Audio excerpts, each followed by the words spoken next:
Meanwhile, in China, researchers have developed what they call the Death Star, a system that synchronizes microwave beams from multiple sources into one powerful energy ray.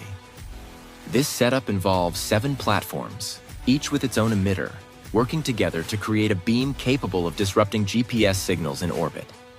Scientists believe the technology could also be used to transmit energy harvested in space back to Earth. Synchronizing microwave emissions is significantly harder than with lasers, but offers advantages such as better atmospheric penetration with minimal energy loss. While this technology has potential peaceful applications like wireless energy transmission, it is currently seen as more useful for military purposes.